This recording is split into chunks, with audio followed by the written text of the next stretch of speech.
प्रणाम दोस्तों, कैसे हैं आप सब। आप सबका एक बार फिर से हार्दिक स्वागत है आपके अपने YouTube चैनल महाकाल भक्ति ज्ञान में।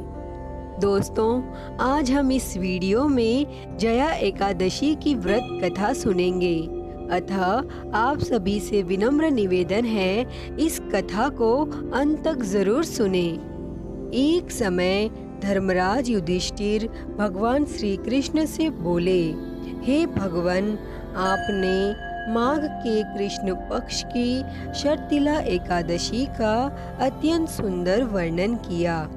आप स्वदेज, अंडज, उद्भिज और जरायुज इन 4 प्रकार के जीवों को उत्पन्न, पालन तथा नाश करने वाले हैं। अब आप कृपा करके माघ शुक्ल एकादशी का वर्णन कीजिए। इस एकादशी का क्या नाम है और इसके व्रत की क्या विधि है और इसमें कौन से देवता का पूजन किया जाता है। तब भगवान श्री कृष्ण कहने लगे कि हे राजन, इस एकादशी का नाम जया एकादशी है। इसका व्रत करने से मनुष्य ब्रह्म हत्यादि पापों से छूटकर मोक्ष को प्राप्त होता है तथा इसके प्रभाव से भूत पिशाच आदि योनियों से मुक्त हो जाता है। इस व्रत को विधि पूर्वक करना चाहिए।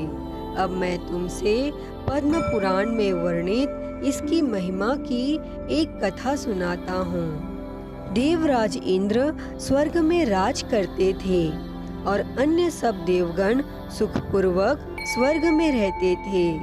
एक समय इंद्र अपनी इच्छा अनुसार नंदन वन में अप्सराओं के साथ विहार कर रहे थे और गंधर्व गान कर रहे थे। उन गंधर्वों में प्रसिद्ध पुष्पदंत तथा उसकी कन्या पुष्पवती और चित्रसेन तथा उसकी स्त्री मालिनी भी उपस्थित थे।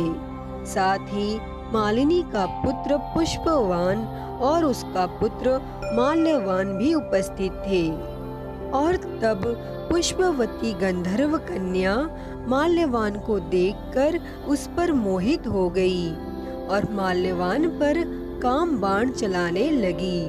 उसने अपने रूप, लावण्य और हाव भाव से माल्यवान को वश में कर लिया। हे राजन, वह पुष्पवती अत्यंत सुंदर थी। अब वे इंद्र को प्रसन्न करने के लिए गान करने लगे, परंतु परस्पर मोहित हो जाने के कारण उनका चित्त भ्रमित हो गया था। तब इनके ठीक प्रकार से न गाने तथा स्वर ताल ठीक नहीं होने से देवराज इंद्र इनके प्रेम को समझ गए और उन्होंने इसमें अपना अपमान समझकर उनको श्राप दे दिया। और देवराज इंद्र ने कहा, हे मूर्खों, तुमने मेरी आज्ञा का उल्लंघन किया है, इसीलिए तुम्हारा धिक्कार है। अब तुम दोनों स्त्री पुरुष के रूप में मृत्यु लोक में जाकर पिशाच रूप धारण करो और अपने कर्म का फल भोगो। और तब देवराज इंद्र का ऐसा श्राप सुनकर वे अत्यंत दुखी हुए और हिमालय पर्वत पर दुखपूर्वक अपना जीवन व्यतीत करने लगे। उन्हें गंध, रस तथा स्पर्श आदि का कुछ भी ज्ञान नहीं था। वहाँ उनको महान दुख मिल रहे थे। उन्हें एक क्षण के लिए भी निद्रा नहीं आती थी और उस जगह अत्यंत शीत था। इससे उनके रोंगटे खड़े रहते और मारे शीत के दांत बजते रहते।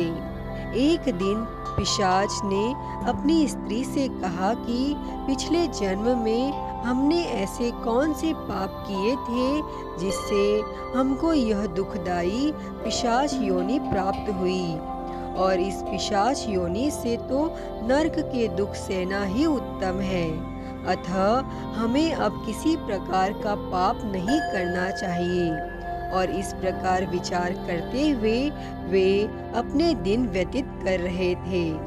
फिर दैव योग से तभी माघ मास में शुक्ल पक्ष की जया नामक एकादशी आई और उस दिन उन्होंने कुछ भी भोजन नहीं किया और न कोई पाप कर्म ही किया, केवल फल फूल खाकर ही दिन व्यतीत किया और सायंकाल के समय महान दुख से पीपल के वृक्ष के नीचे बैठ गए और उस समय सूर्य भगवान अस्त हो रहे थे और उस रात को अत्यंत ठंड थी।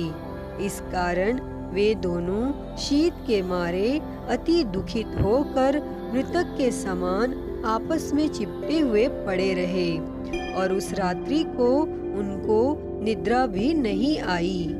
हे राजन, जया एकादशी के उपवास और रात्रि के जागरण से दूसरे दिन प्रभात होते ही उनकी पिशाच योनि छूट गई और अत्यंत सुंदर गंधर्व और अप्सरा की देह धारण कर सुंदर वस्त्र आभूषणों से अलंकृत होकर उन्होंने स्वर्गलोक को प्रस्थान किया और उस समय आकाश में देवता उनकी स्तुति करते हुए पुष्प वर्षा करने लगे और स्वर्गलोक में जाकर इन दोनों ने देवराज इंद्र को प्रणाम किया। तब इंद्र इनको पहले रूप में देखकर अत्यंत आश्चर्यचकित हुए और पूछने लगे कि तुमने अपनी पिशाच योनि से किस तरह छुटकारा पाया, सो सब बतलाओ। तब माल्यवान बोले कि हे देवेंद्र, भगवान विष्णु की कृपा और जया एकादशी के व्रत के प्रभाव से ही हमारी पिशाच देह छूटी है। तब देवराज इंद्र बोले कि हे माल्यवान, भगवान की कृपा और एकादशी का व्रत करने से न केवल तुम्हारी पिशाच योनि छूट गई वरन हम लोगों के भी वंदनीय हो गए, क्योंकि भगवान विष्णु और भगवान शिव के भक्त हम लोगों के वंदनीय हैं। अतः आप धन्य हो। अब आप पुष्पवती के साथ जाकर विहार करो। तब भगवान श्री कृष्ण कहने लगे कि हे राजा युधिष्ठिर, इस जया एकादशी के व्रत से बुरी योनि छूट जाती है और जिस मनुष्य ने इस एकादशी का व्रत किया है उसने मानो सब यज्ञ, जप, दान आदि कर लिए और जो मनुष्य जया एकादशी का व्रत करते हैं वे अवश्य ही 1000 वर्ष तक स्वर्ग में वास करते हैं। दोस्तों, यह थी जया एकादशी की व्रत कथा। अगर आप लोगों को यह वीडियो पसंद आई हो तो प्लीज़ इस वीडियो को लाइक करें, शेयर करें, कमेंट करें और मेरे चैनल को सब्सक्राइब कर नोटिफिकेशन बेल को ज़रूर ऑन कर लें। हर हर महादेव। धन्यवाद।